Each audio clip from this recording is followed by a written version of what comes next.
Fala pessoal, sejam todos bem-vindos. Hoje é um estudo sobre as origens ocultas de um livro considerado inútil, a Bíblia Sagrada, buscando compreender um pouco acerca da origem ou trajetória histórica desse livro. A Bíblia contém em si mesma a prova de sua origem divina. Nenhum outro livro pode responder aos questionamentos da mente ou satisfazer os anseios do coração como a Bíblia. A Bíblia é adaptada a todas as idades, também está acessível às pessoas comuns.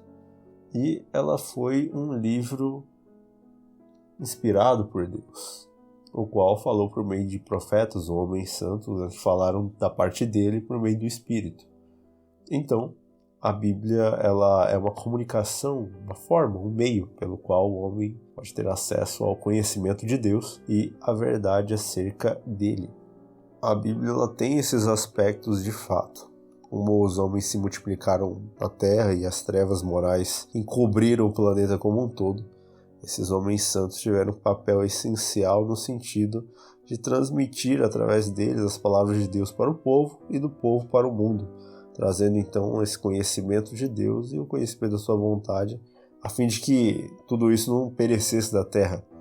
Durante séculos essa obra prosseguiu até que Cristo prometido veio, e com ele foi abençoada a mensagem da luz, a mensagem de salvação, a qual foi proclamada também pelos seus próprios discípulos, que escreveram o Novo Testamento. O registro da Escritura foi encerrado e a palavra de Deus estava completa. As Escrituras do Antigo Testamento foram primariamente escritas em hebraico, obviamente com materiais inapropriados, pergaminhos, rolos de linho, papiros, etc. Foram posteriormente traduzidos para o grego, no Antigo Testamento, aí, na sua tradução mais antiga, chamada de Septuaginta, cuja sigla é LXX, ou versão dos 70. Foi feito em Alexandria para a Biblioteca Alexandrina por uma companhia de 70 judeus eruditos sob o patrocínio de Ptolomeu Filadelfo por volta de 285 a.C.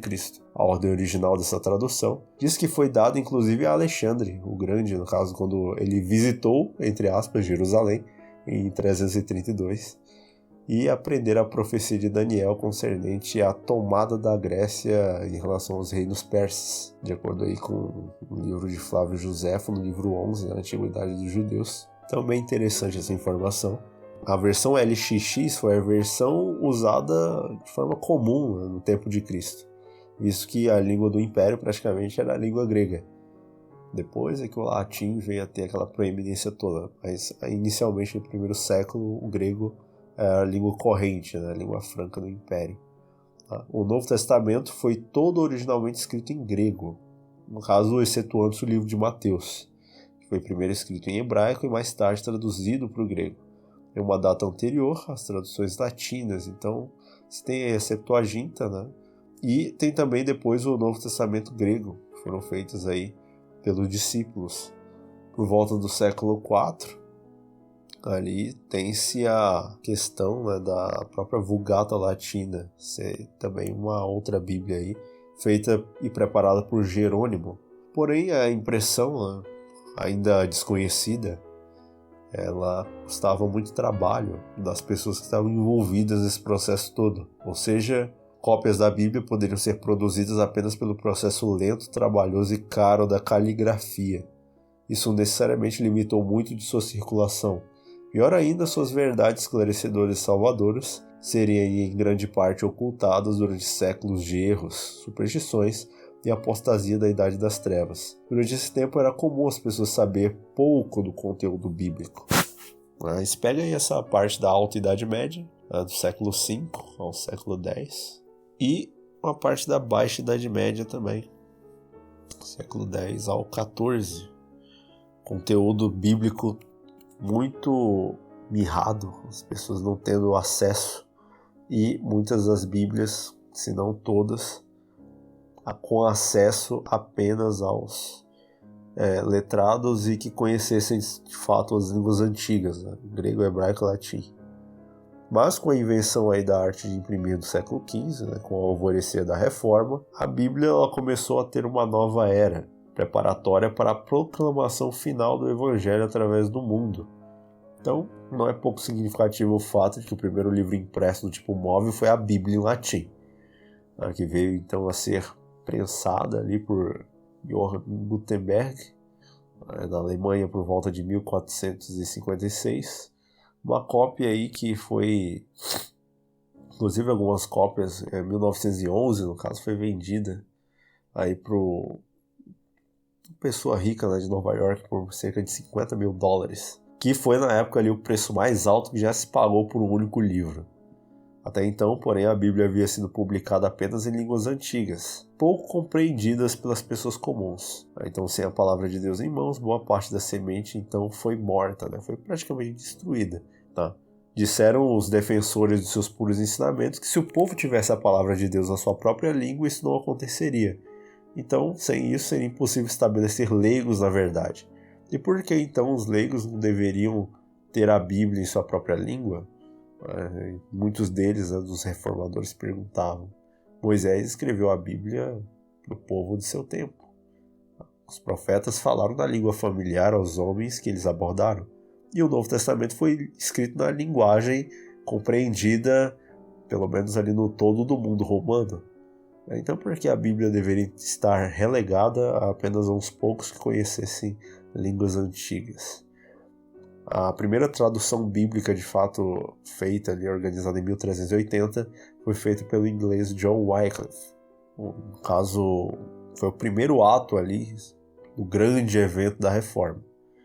Também preparou o caminho para o renascimento do cristianismo na Inglaterra e a multiplicação da palavra de lá, da Inglaterra, para todo o mundo, né, que se seguiria. Para fazer tal tradução naquela época, se exigia um espírito ousado que nenhum perigo poderia assustar, porque se tratava de bater de frente contra a igreja hegemônica na época, que era a igreja católica.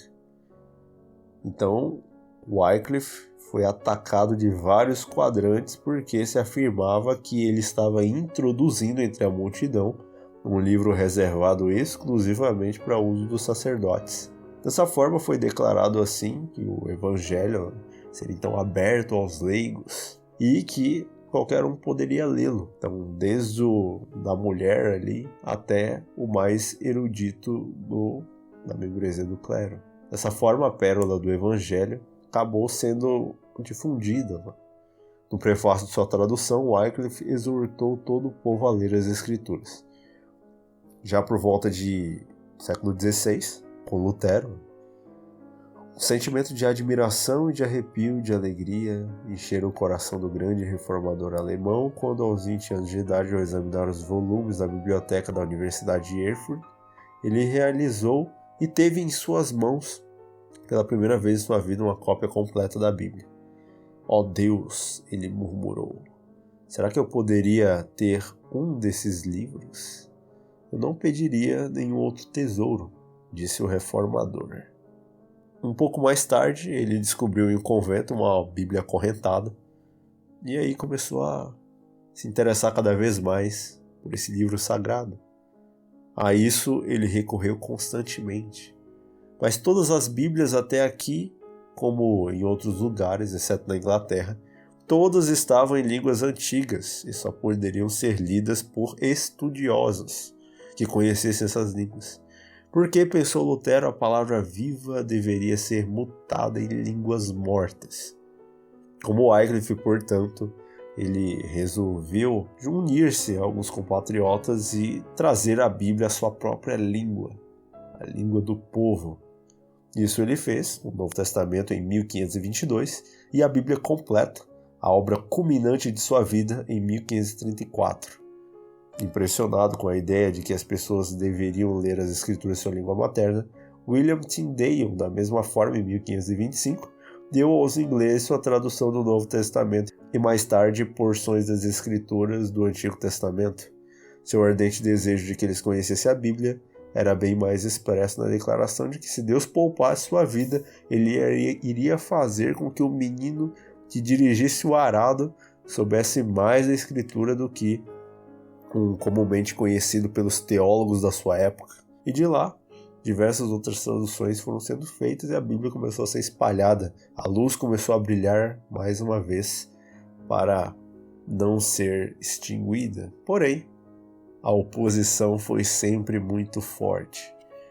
como Joaquim, rei de Judá, e os principais dos sacerdotes ali do templo de Zedequias, como eles mostraram desprezo por Deus, queimando a escritura de Jeremias e confinando o profeta numa masmorra. Agora os homens procuravam conter a maré de alta da reforma, queimando a Bíblia e queimando também os seus tradutores. A queima das Bíblias foi inaugurada na Inglaterra. Diversas destruições de cópias de edições da Antuérpia do Novo Testamento de Tyndale, em Paul's Cross, Londres, 1527, seguido pela queima de uma segunda edição em 1530. Diversas Bíblias queimadas, muitos dos reformadores sendo mortos. Um pouco mais tarde havia queima e venda de escritos, traduções, as traduções de Wycliffe, Tyndale, Barnes, Coverdale e outros. 43 anos após a morte de Wycliffe, em 1428, por ordem do Concílio de Constança, os ossos dele foram desenterrados e queimados. Em 6 de outubro de 1536, por ordem de Carlos V da Alemanha, Tyndale foi estrangulado e queimado na fogueira, perto de Bruxelas. Se Lutero não se retratar, agora tratando de Lutero, escreveu Henrique VIII da Inglaterra, deixou que ele e os seus escritos fossem comprometidos. Então, tal se vivia a tirania espiritual que reinava naqueles tempos, onde não se tinha liberdade de consciência de seguir a fé que se desejasse seguir.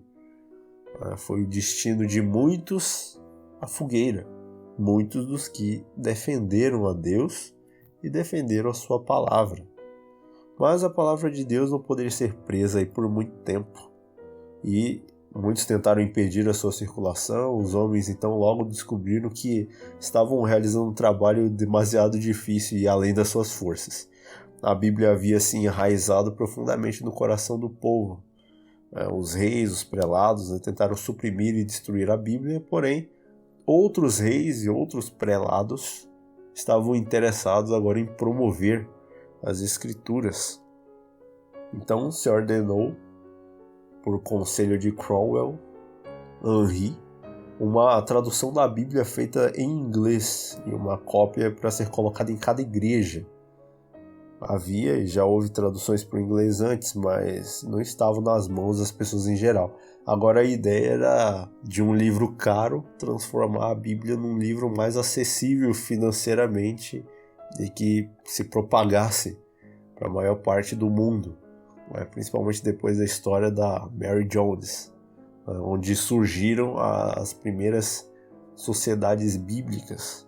As grandes sociedades bíblicas foram organizadas na Inglaterra, na América e também em diversos países, com o propósito ali de dar a Bíblia ao mundo, a todas as nações, países, línguas e também as pessoas comuns de sua própria língua.